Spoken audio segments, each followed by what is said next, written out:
Hello friends, good morning. You are welcome to my class. Friends, today we are going to learn a new conjunction and it is because. It is very easy conjunction. It is used to join the two sentences. આ conjunction કેવી રીતે પરીક્ષામાં પૂછાશે, કેવા બે પ્રકારના વાક્યોને જોડવા માટે વપરાય છે, એ આજે આપણે આ વિડીયોની અંદર જોવાના છે. So friends, let's begin. મિત્રો, બીકોઝનો અર્થ થાય છે કારણ કે. આના જેવા જ બીજા બે કન્જક્શન છે જે બીકોઝની જગ્યાએ તમે વાપરી શકો. એક છે સિન્સ, બીજું છે એઝ. આ ત્રણેયનો અર્થ મિત્રો એક જ થાય છે, બીકોઝ, સિન્સ, એઝ. આ ત્રણ કારણ દર્શાવે છે અને આ ત્રણ કન્જક્શન એ કારણ દર્શાવતા વાક્યોને જોડવા માટે વપરાય છે. બીકોઝ નો અર્થ કારણ કે એવો થાય છે. સામાન્ય રીતે મિત્રો જ્યારે વાયથી કોઈ પ્રશ્ન આપણને પૂછે અથવા વાયથી જ્યારે કોઈ પ્રશ્ન પૂછાય તો એ પ્રશ્નનો જવાબ જ્યારે આપણે આપીએ છીએ ત્યારે એ જવાબ મિત્રો હંમેશા બીકોઝથી જોડાય છે. એટલે તો આ રીતે આપણે બીકોઝનો ઉપયોગ કરી શકીએ. વાયથી પૂછાયેલા પ્રશ્નનો જવાબ આપવા માટે આપણે બીકોઝનો ઉપયોગ કરીએ છીએ. આ પહેલી બાબત. અને બીજી એક બાબત મિત્રો છે કે સામાન્ય રીતે પહેલું જે વાક્ય આપેલું હોય, પરીક્ષામાં બે વાક્યો આપેલા હોય છે, તો પહેલું જે વાક્ય આપેલું હોય છે એ વાક્યમાં પરિણામ હોય છે અને બીજું જે વાક્ય હોય એની અંદર કારણ દર્શાવવામાં આવેલું હોય છે. તો મિત્રો, આવા બે જે વાક્યો છે એ વાક્યોને જોડવા માટે પણ બીકોઝનો ઉપયોગ થાય છે, સિન્સનો ઉપયોગ થાય છે, એઝનો ઉપયોગ થાય છે. તો આ રીતે મિત્રો આ કન્જક્શન આપણે પરીક્ષામાં જો પૂછાય તો એનો ઉપયોગ કરી શકીએ. મેં અહીંયા નોંધ તો બોર્ડ ઉપર લખી છે, આપણે નોંધ ફરી એકવાર જોઈએ. Because, since, as. આ ત્રણ કન્જક્શનનો અર્થ એક જ થાય છે કારણ કે. હવે ક્યારે આ કન્જક્શન આવે?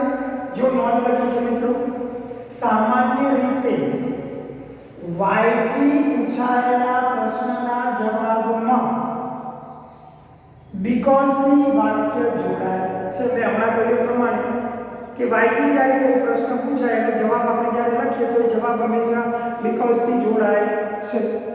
તો ત્યાં બીકોઝનો ઉપયોગ થાય. બીજી બાબત જો પ્રથમ વાક્યમાં પરિણામ હોય અને બીજા વાક્યમાં તેનું કારણ હોય ત્યારે આવા બે વાક્યોને બીકોઝ અથવા સિન્સ અથવા એઝ થી આપણે જોડી શકીએ છીએ. તો મિત્રો, બીકોઝની અંદર આ બે બાબતો આપણે યાદ રાખવાની છે. હવે આપણે એને એક્ઝામ્પલ દ્વારા સમજવાનો પ્રયત્ન કરીએ. મેં અહીંયા કેટલાક એક્ઝામ્પલ લખ્યા છે. જો પહેલું example, why are you happy today. તો મિત્રો જો અહીંયા વાયથી પૂછાયું છે, why are you happy today? તમે આટલા બધા ખુશ આજે કેમ છો? Why are you happy today? તો જો મિત્રો એનો જવાબ આપે છે, આઈ એમ હેપી, હું ખુશ છું, બીકોઝ. તો અહીંયા બીકોઝથી વાક્ય જોડાય. I am happy because I have got 92% in exam. કારણ કે મને એક્ઝામમાં 92% મળ્યા છે. તો મિત્રો અહીંયા બીકોઝનો ઉપયોગ થયો છે. તો આ રીતે વાયથી જ્યારે પ્રશ્ન પૂછાય તો એના જવાબમાં બીકોઝ કન્જક્શનનો ઉપયોગ થાય છે. બીજું જો why is Radha crying, Radha કેમ રડી રહી છે? Why is Radha crying? Radha is crying, Radha રડી રહી છે બીકોઝ, કારણ કે, તો અહીંયા જવાબ બીકોઝ થી જોડાય, because she has lost her ring, કારણ કે તેની રિંગ ખોવાઈ ગઈ છે, તેણીની વીંટી ખોવાઈ ગઈ છે. તો મિત્રો અહીંયા પણ બીકોઝ નો ઉપયોગ તો વાય થી પૂછાયો છે એટલે અહીંયા જવાબમાં બીકોઝ થી જોડાય. ત્રીજું જો વાય ડુ યુ રીડ મોર, તમે શા માટે વધારે વાંચો છો? તો અહીંયા વાય થી પૂછાયો છે. વાય ડુ યુ રીડ મોર, તમે શા માટે વધુ વાંચો છો? તો જો મિત્રો આઈ રીડ મોર, હું વધારે વાંચું છું બીકોઝ, અહીંયા બીકોઝ થી જવાબ જોડાયો છે, because I want to be a doctor, કારણ કે મારે ડોક્ટર બનવું છે. તો આ રીતે મિત્રો પહેલી બાબત શું યાદ રાખવાની છે કે વાય થી જ્યારે કોઈ પ્રશ્ન પૂછાયેલો હોય તો એના જવાબમાં બીકોઝ થી વાક્ય જોડાય છે. અને હવે બીજી બાબત, બીજી નોંધ પ્રમાણે એક્ઝામ્પલ જોઈએ. બીજી બાબત શું છે? પ્રથમ વાક્યમાં પરિણામ હોય અને બીજા વાક્યમાં તેનું કારણ હોય, આવા બે વાક્યને જોડવા બીકોઝ, સિન્સ અથવા એઝ નો ઉપયોગ થાય છે. હવે એક્ઝામ્પલ આપણે જોઈએ. ચોથું એક્ઝામ્પલ જોઈએ. Raj does not go to school. Raj does not go to school. રાજ સ્કૂલે જતો નથી. કારણ શું છે? તો એનું કારણ બીજા વાક્યમાં લખેલું છે. He is very ill. કારણ કે તે બહુ બીમાર છે. અને બીમાર છે એટલે એનું પરિણામ શું આવે? તો પરિણામ પહેલા વાક્યમાં છે. Raj does not go to school. પરિણામ એ આવે કે સ્કૂલે જતો નથી. તો પહેલા વાક્યમાં પરિણામ અને બીજા વાક્યમાં કારણ દર્શાવતું હોય તો આવા બે વાક્યોને જોડવા માટે બીકોઝ નો ઉપયોગ થાય છે. તો હવે આપણે કેવી રીતે જોડીશું? Raj does not go to school. રાજ સ્કૂલે જતો નથી because, કારણ કે he is very ill. તો અહીંયા તો because નો ઉપયોગ કર્યો. because he is very ill, કારણ કે તે ખૂબ જ બીમાર છે. તો આ રીતે પહેલા વાક્યમાં પરિણામ આપેલું હોય અને બીજા વાક્યમાં એનું કારણ આપેલું હોય તો આવા બે વાક્યોને જોડવા માટે because નો ઉપયોગ થાય છે. નેક્સ્ટ એક્ઝામ્પલ જુઓ. Manoj is very disappointed. Manoj બહુ નિરાશ છે. તો કારણ શું છે? તો બીજા વાક્યમાં કારણ છે. He has not got admission in MBBS. તો અહીંયા કારણ આપેલું છે. મનોજ નિરાશ છે. કેમ નિરાશ છે? તો એનું કારણ છે he has not got admission in MBBS. કારણ કે એને MBBS માં એડમિશન મળ્યું નથી. તો આવા બે વાક્યોને જેમાં પહેલા પરિણામ હોય અને બીજા વાક્યમાં એનું કારણ આપેલું હોય તો આવા બે વાક્યોને બીકોઝ થી જોડાય છે. અને બીકોઝ મિત્રો ક્યાં મૂકવાનું? બે વાક્યોની વચ્ચે. તો જો Manoj is very disappointed. Manoj ખૂબ જ નિરાશ છે because, કારણ કે he has not got admission in MBBS. કારણ કે તેને MBBS માં એડમિશન મળ્યું નથી. નેક્સ્ટ એક્ઝામ્પલ જુઓ. India lost the World Cup. India lost the World Cup. ભારતે વર્લ્ડ કપ ગુમાવી દીધો. શું કારણ? કારણ આપેલું છે. The openers did not play well. The openers means શરૂઆતના બે batsman. The openers did not play well. Openers સારું રમ્યા નહીં. તો અહીંયા કારણ આપેલું છે કે ઓપનર્સ સારું રમ્યા નહીં અને ઓપનર સારું ન રમ્યા એટલે મિત્રો શું પરિણામ આવ્યું? India lost the world cup. ભારતે વર્લ્ડ કપ ગુમાવી દીધો. તો આવા બે વાક્યોને જોડવા માટે બીકોઝ નો ઉપયોગ થાય છે. તો આ રીતે વાક્યને જોડી શકીએ. India lost the world cup. because the openers did not play well. કારણ કે ઓપનર્સ સારું રમ્યા નહીં. તો અહીંયા પણ મિત્રો because નો ઉપયોગ થાય છે. નેક્સ્ટ એક્ઝામ્પલ જોઈએ. Devyani fell in love with Kutch. Devyani fell in love એટલે પ્રેમમાં પડી. Devyani fell in love with Kutch. Devyani કચ્છના પ્રેમમાં પડી. રીઝન શું હતું? કારણ શું હતું? તો બીજા વાક્યમાં આપેલું છે he was very handsome. કારણ કે કચ્છ was very handsome. કારણ કે કચ્છ ખૂબ જ સુંદર હતું. તો અહીંયા કારણ આપેલું છે. દેવ્યાની કેમ પ્રેમમાં પડી? તો એનું કારણ અહીંયા આપેલું છે. તો આને આપણે પહેલા વાક્યમાં પરિણામ હોય અને બીજામાં કારણ હોય. તો આવા બે વાક્યોને આપણે because થી જોડી શકીએ. તો જો Devyani fell in love with Kutch because અથવા તમે અહીંયા એસ પણ મૂકી શકો. as because he was very handsome. કારણ કે તે ખૂબ જ હેન્ડસમ હતું. તો અહીંયા because નો ઉપયોગ થયો. કારણ કે પહેલા વાક્યમાં પરિણામ છે, બીજા વાક્યમાં એનું કારણ છે. તો આવા બે વાક્યોને આપણે because થી જોડી શકીએ. નેક્સ્ટ એક્ઝામ્પલ જો. Helen was deaf and blind. હવે આ વાક્યો બે જે વાક્યો છે મિત્રો બરાબર ધ્યાનથી જોજો. Helen was deaf and blind. Helen બેરી પણ હતી અને આંધળી પણ હતી. she could not learn to speak. તેણીની બોલતા શીખી નહીં. she could not learn to speak.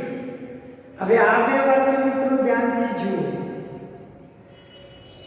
આ બે વાક્યોમાં પહેલું જે વાક્ય છે ને એ કારણ છે, જ્યારે પરિણામ બીજા વાક્યમાં છે. આ બે વાક્યો જુઓ, આ બે વાક્યો જુઓ, આ બે વાક્યો જુઓ, આ બે વાક્યો જુઓ. આ બધા વાક્યોમાં શું છે? પહેલા વાક્યમાં આપણે પરિણામ લખ્યું છે અને બીજા વાક્યમાં કારણ લખ્યું છે. અહીંયા બે વાક્યો ઉલટા છે. અહીંયા પહેલા વાક્યમાં કારણ છે અને બીજા વાક્યમાં પરિણામ છે. તો આવા બે વાક્યો જ્યારે આપેલા હોય, પહેલા વાક્યમાં કારણ આપેલું હોય, બીજા વાક્યમાં પરિણામ હોય, તો પણ આપણે અહીંયા because નો ઉપયોગ કરી શકીએ. અહીંયા since નો ઉપયોગ કરી શકીએ. સૌથી સુટેબલ અહીંયા મિત્રો since આવે. અને since મોટા ભાગે વાક્યની શરૂઆતમાં આવે. અને કયા વાક્યની શરૂઆતમાં? જે વાક્ય કારણ દર્શાવે છે તે. તો અહીંયા પહેલું કારણ દર્શાવે છે, તો અહીંયા since મૂકીશું. since Helen was deaf and blind. તો મિત્રો અહીંયા આ રીતે વાક્ય જોડાશે. બરાબર ધ્યાન રાખજો. since અહીંયા મુકાશે. કારણ આપેલું છે ત્યાં since મુકાય. since નો અર્થ થાય કારણ કે. since Helen was deaf and blind, પછી અલ્પવિરામ કરવાનું. she could not learn to speak. since Helen was deaf and blind, Helen deaf અને blind હોવાને કારણે she could not learn to speak. તેણીની બોલતા શીખી નહીં. તો આવા બે વાક્યોમાં મિત્રો since આવે. પણ ધારો કે હવે આપણે મિત્રો આ બે વાક્યોને આપણે because થી જોડવું છે, તો because થી પણ જોડી શકાય. તો ત્યાં પરિણામવાળું વાક્ય પહેલા લેવું પડે અને કારણવાળું વાક્ય પછી લેવું પડે. તો આ વાક્યને જોડવું હોય તો કઈ રીતે જોડાય? તો હવે આ જે નામ છે ને, આ વાક્ય પહેલા લેવું છે, આમાં પરિણામ છે. હેલન deaf અને blind, આંધળી અને બેરી હતી. એનું પરિણામ શું આવ્યું? she could not learn to speak. તેણીની બોલતા શીખી નહીં. હવે આપણે because વાપરવું છે તો પરિણામવાળું વાક્ય પહેલા લેવું પડે. આ બધા જ વાક્યમાં જો પરિણામ પહેલા છે અને because વાળું વાક્ય, કારણવાળું વાક્ય પછી છે, તો આ પરિણામ છે, આ કારણ છે, તો પહેલા લેવું પડે. તો અહીંયા નામ બદલી દેવાનું અહીંયા હેલન લાવી દેવાનું. Helen could not learn to speak because અહીંયા સી કરી દેવાનું. she was deaf and blind. તો મિત્રો આ રીતે because થી પણ જોડી શકો. ફરી એકવાર Helen could not learn to speak. Helen બોલતા શીખી નહીં because કારણ કે she was deaf and blind. કારણ કે તે deaf બહેરી હતી, blind આંધળી હતી. તો મિત્રો અહીંયા because નો ઉપયોગ કરી શકો. since નો ઉપયોગ કરવો છે તો અહીંયા મૂકો since Helen was deaf and blind she could not learn to speak. તો આ રીતે મિત્રો આપણે since અને because નો ઉપયોગ કરી શકીએ છીએ. તો આ રીતે because, since અને for કંજક્શન આપણે સમજી શકીએ. હવે આ કંજક્શન એક્ઝામમાં કેવી રીતે પૂછાય, પરીક્ષામાં કેવી રીતે પૂછાશે? ટુ જોઈન ધ સેન્ટેન્સીસ, વાક્યોને જોડવા માટે પૂછાય છે. મેં અહીંયા બે એક્ઝામ્પલ આપ્યા છે. જો ફોર એક્ઝામ્પલ આ જ રીતે મિત્રો પરીક્ષામાં આવશે. એટલે જો આ બરાબર તમે આ ધ્યાનથી શીખ્યા હશો તો હવે આ વાક્ય જોડતા તમને આવડશે. જોઈએ ચાલો પહેલું example. The villagers were not satisfied. The villagers were not satisfied. ગામ લોકોને સંતોષ નહોતો. કેમ? કેમ એટલે why? અને જવાબ શાનાથી આવે? because થી. તો એનું કારણ આપ્યું છે they could not make the station. કારણ એ હતું they could not make the station. તેઓ સ્ટેશન બનાવી શક્યા નહીં. they could not build the station. તેઓ સ્ટેશન બિલ્ડ કરી શક્યા નહીં. તો આવા બે વાક્યો મિત્રો આપ્યા હોય અને નીચે કૌંસમાં ત્રણ કંજક્શન આપ્યા છે. જો but or because. તો અહીંયા કયું કંજક્શન આવશે? તો અહીંયા પહેલા વાક્યમાં પરિણામ છે, બીજા વાક્યમાં એનું કારણ છે, અને આવા બે વાક્યો જ્યારે આપેલા હોય મિત્રો ત્યારે ત્યાં because નો ઉપયોગ થાય છે.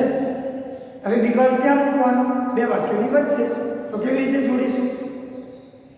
The villagers were not satisfied because they could not make the station. Because they could not make the station. તો આ રીતે મિત્રો આપણે because થી બે વાક્યોને જોડી શકીએ. નેક્સ્ટ એક્ઝામ્પલ જો Saloni was upset. Saloni was upset. Saloni નિરાશ હતી. કેમ? તો કારણ આપેલું છે the exam was postponed. ઘણી બધી મહેનત કરી હતી અને પરીક્ષા મુલતવી રહી. પરીક્ષા મોકૂફ રહી. પોસ્ટપોન એટલે મોકૂફ રહ્યો. તો અહીંયા કારણ આપેલું છે કે સલોની અપસેટ કેમ હતી? Saloni was upset. અને બીજું વાક્ય કે એક્ઝામ was being postponed. તો પહેલા વાક્યનું પરિણામ છે, બીજામાં એનું કારણ આપેલું છે. સલોની અપસેટ કેમ હતી? તો એનું કારણ છે the exam was postponed. Exam મુલતવી રહી. તો અહીંયા આવા બે વાક્યોને આપણે શાનાથી જોડીશું? તો ત્રણ કંજક્શન આપેલા છે since, but, or. જો મિત્રો હવે અહીંયા because નથી, અહીંયા પહેલું વાક્ય પરિણામ છે, બીજું કારણ છે. જો because હોય તો તરત અહીંયા because મૂકી દઈએ.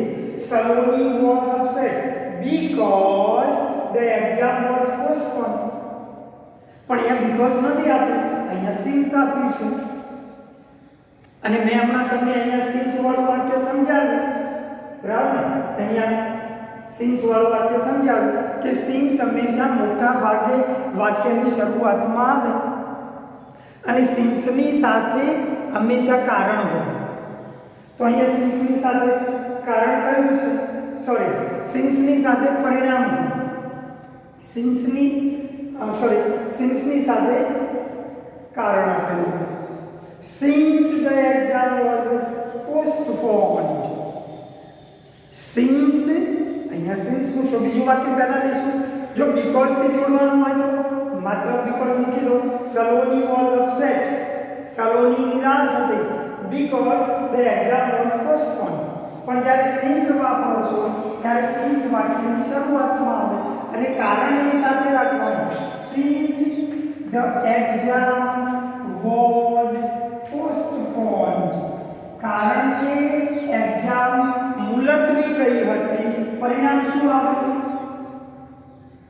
સલોની વોઝ અપસેટ, અને એનું પરિણામ શું આવ્યું કે સલોની નિરાશ થઈ ગઈ.